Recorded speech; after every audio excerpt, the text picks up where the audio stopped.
A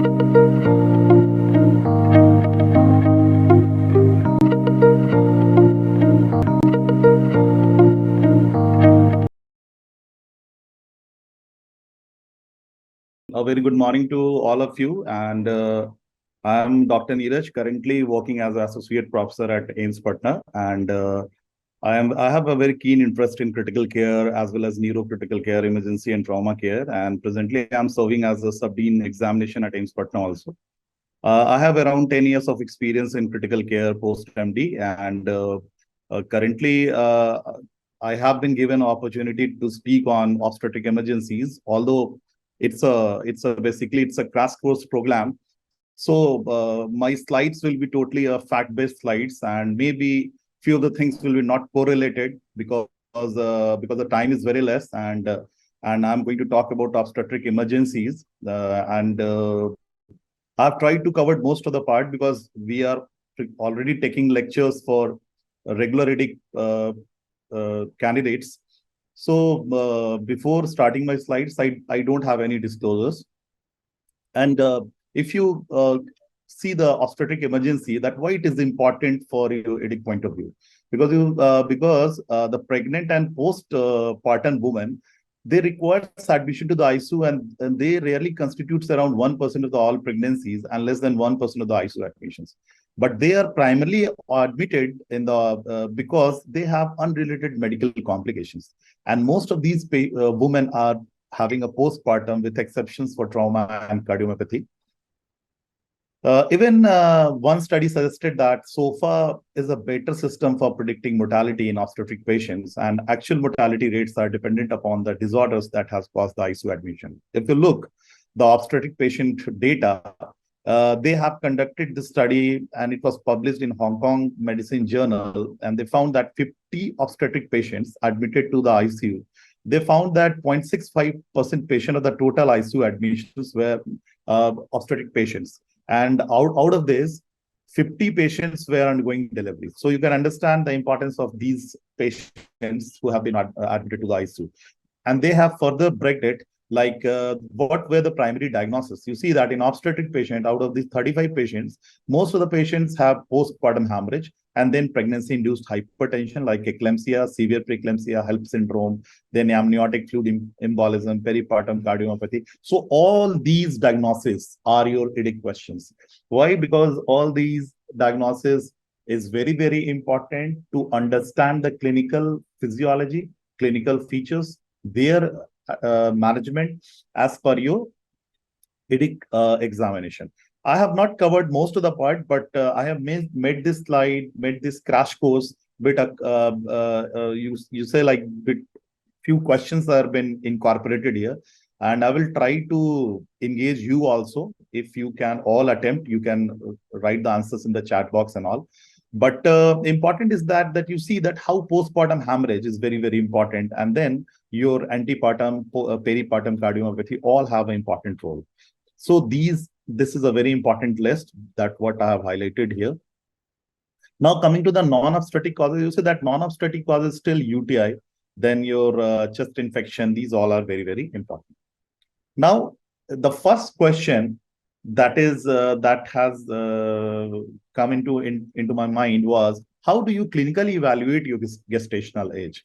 So as per in EDIC, they can ask you the question like this, that how will you evaluate? So there are three basic methods for estimating the gestational age, like based on menstrual history, based on your clinical examination, and based on your ultrasonographic findings. So how will you calculate menstrual history? So it is best as per your Naegeli's rule. How? Because you have to write the last menstrual period of first day of the last menstrual period that is required for the calculation of expected date of delivery, and then you have to add 9 months plus 7 days to last menstrual period. And then the second point is, how will you do a clinical examination? We know that the size of the uterus can be assessed clinical by measuring the height from the symphysis to fundal height, which is the best crude estimate gestation. Okay, so at 20 weeks, the fundal height should be around 20 plus minus 2 centimeter above the symphysis, approximately at the level of umbilicus. Or if you do ultrasonography, so obstetric ultrasonography is the most accurate estimation for estimating for gestational age. But there are various factors that make your GA assessment or gestational age assessment difficult, like multiple pregnancy, fetal macrosomia, polyhydramnios, or uterine fibroids. Now, what are the various methods that used to facilitate the uterine displacement? So methods are, if you're performing in the operating room, a lateral tilt can be applied on the table, aiming approximately 15 to 30 degrees of the tilt to the left, or a wedge or a double up pillow can be placed under the patient's right hip to facilitate the inclination to her left, or a manual uterine, that is MUD, that is manual uterine displacement, by lifting the uterus with two hands, cephalad, and to the left, that can be performed. It's a small example of figure that you can see that how a two hands cephalad and left has to be performed, how a manual uterine displacement has it performed in this diagram. Now, coming to this is one of the most important part, physiological and physical changes of pregnancy. They truly crudely ask about all those values, how much percentage the FRC will increase, reduce, or what will the minute ventilation, like that. So I have made like very simple, like if you'll see these parameters, there are anatomical parameters and physiological parameters. So the anatomical parameters, if you focus how it impact on your resuscitative care, because it's related to obstetric critical care or obstetric emergencies. So in upper airway, we all know because of that hormonal imbalances, mucosal edema, upper airway, and hypervascularity is there. So always a chances of difficult airway. So difficult airway algorithm need to be known. And then your smaller size endotracheal tube, that is a standard. And then on diaphragm, already the diaphragm will be splinted because of the large gravity uterus, and which will lead to decreased functional residual capacity, as well as these patients have a very profound or early hypoxia or rapid desaturation, because if in the apneic period, they can't tolerate those big apneic period. And on the stomach, it has got a reduced mortality and increased intragastric pressure, which poses additional risk for aspiration in these obstetric patients.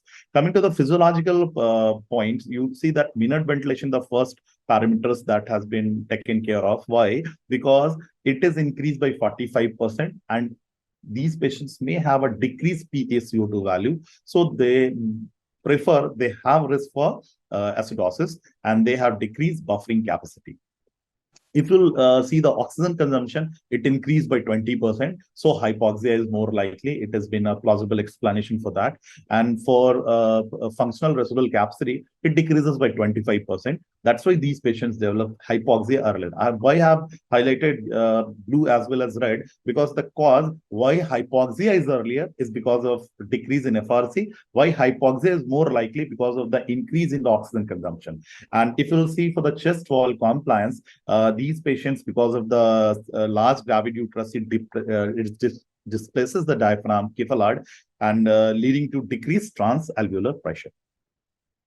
Now, coming to the important parameters about the plasma volume, heart rate, cardiac. Actually, it's a very big list. So I have just taken few of the important points, but definitely you have to read all those various points, physiological and physical changes in the pregnancy.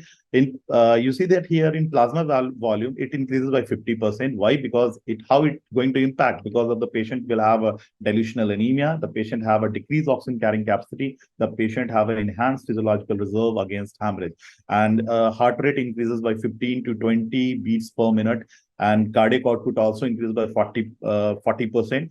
That's why chest compression, if you're going to give a chest compression during the CPR, it is likely to be less effective, as demand is very, very, very high than comparison with to your requirement. And arterial blood pressure decreases by 10 to 15%. That's why the physiological reserve is less. So if these patients present with your peripartum hemorrhage, so it will be very, very challenging to manage.